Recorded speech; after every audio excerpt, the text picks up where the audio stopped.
the story that has been controlling the airwaves for the past week is this story surrounding Alex Pretti, a 37-year-old male ICU nurse who it appears who was shot and killed by ICE agents after having an altercation with them during what has been called an unlawful assembly. Now, the comparison that is being made by what I would like to call liberal agitators is that of ICE to the Gestapo, a German Nazi Germany secret police force that violently assaulted and murdered countless numbers of German citizens and German Jewish citizens heartlessly, mercilessly. And there are a lot of people, enough people to be taken seriously, comparing the ICE operations in Minnesota and many other major metropolitan areas to the Gestapo. Alex Pretti's situation, the imagery is very hard to watch, is what they are saying a perfect example of this. So we are now being given access to new information about the Alex Pretti situation that is calling into question every single thing that the anti-ICE protesters of Minnesota claim to be standing for and fighting against. What we're going to do is we're going to watch the original footage, and then we're going to watch the this new footage of Alex Pretti having an interaction with law enforcement or ICE agents 11 days before he was shot and killed by ICE agents.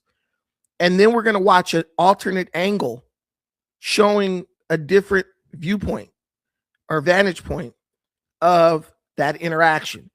And we hear he was a male nurse, 37-year-old ICU nurse. He was meek. He was humble. Some people say he wouldn't hurt a fly. You have had news commentators who don't even know him saying he wouldn't hurt a fly. And this new footage that we're seeing paints a very different picture of Alex Pretti. And I think it needs to be taken into consideration before we jump to any conclusions about this man and his motives and the severity or the intensity with which he confronted ICE agents. So let's tap into this. This is a moment the news movement filmed on January 13th in Minneapolis, showing a man who appears to be Alex Pretti interacting with federal immigration agents 11 days before Border Patrol shot and killed him. Our footage was analyzed by the BBC, whose facial recognition... Now, I said this last night. Do you realize how hard you have to kick a vehicle to knock the light housing? He basically broke the tail light housing with that kick. Understand that there are cars that crash into the back of each other, and this housing is never, it doesn't disintegrate. I want people to understand that, because I think when we talk about the intensity, there's a level of intensity within these situations that is lost when you are just simply watching video playback. Understand that. I want you to understand that there are vehicles like messed up, vehicles that are like pretty damaged, and that light housing does not disintegrate like that, the way it disintegrated off of a kick from Alex Pretti. He's a human being made of flesh and blood, skin and bones like everybody else. How is this man kicking this car so hard What's going through his mind? I want to show you this. Oh, shoot. I'm messing up. Okay. I want to show you this. This is an image of a vehicle that has been rear-ended, right? It's smashed in. The lights are still intact. Understand that. That's what I want you to understand. People don't, I put everything into context. It's what I do. This is a vehicle that has been rear-ended. The lights, housings are still intact. Here's another vehicle. This one's been rear-ended.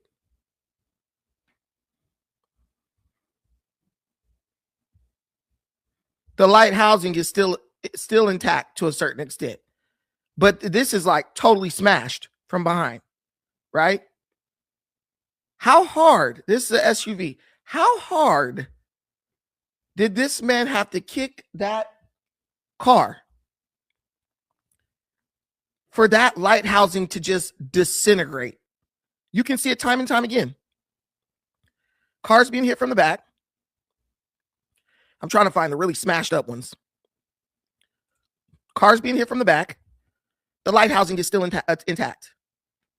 Ask yourself, what level of rage has to be going through a person to Muay Thai kick a car, and disintegrate the light housing on that car to the point where the light itself is hanging out of the back of the car by the electrical wiring? This is what I'm telling you. A lot of people jump to conclusions about these situations, and many people's first reaction is to be, bleeding heart. Oh, he didn't deserve this. Bro, you are dealing with hysterical and enraged people in these streets as a law enforcement agent. I want you to understand that. First, we're going back a little bit. First, Alex spits on the agents. This is a moment the news movement filmed on January 13th. He spits on the agent right there. A man who appears to be Alex Pretti interacting with federal immigration agents 11 days before Border Patrol shot and killed him. It disintegrated. When Alex kicked that car, that light housing disintegrated. And you're saying, oh, he was just peaceful. That ain't peaceful. Destroying federal property is not peaceful in any way, shape, or form. Having a sign, walking, yelling, whatever, blowing your kazoos, peaceful. Fine. Doing that ain't peaceful. That's a felony what he did.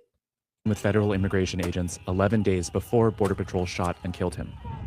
Our footage was analyzed by the BBC. Now, even still, he's already assaulted the officers by spitting on them. And when you see the alternate footage, you're going to see he spit directly into the door, hitting a federal agent. So that's assault. If someone spit on you today at work, you would be wanting that person arrested and brought up on charges for assault. Let's be realistic. So he spit on him. Then he destroys federal property. Whose facial recognition technology confirmed his identity to a 97% degree of accuracy. On the morning of January 13th, our team received a tip that federal agents were blocking a street at the corner of East 36th and Park Avenue in Minneapolis. We arrived around 10:15 a.m. We saw observers shouting at the agents as they walked back to their vehicles. When they started driving away, the man kicked their taillight. An agent then got out of the vehicle, grabbed him, and pushed him to the ground.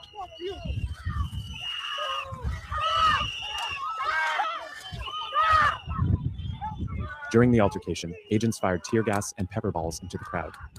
They continued to hold the man down before they retreat, and he walks away.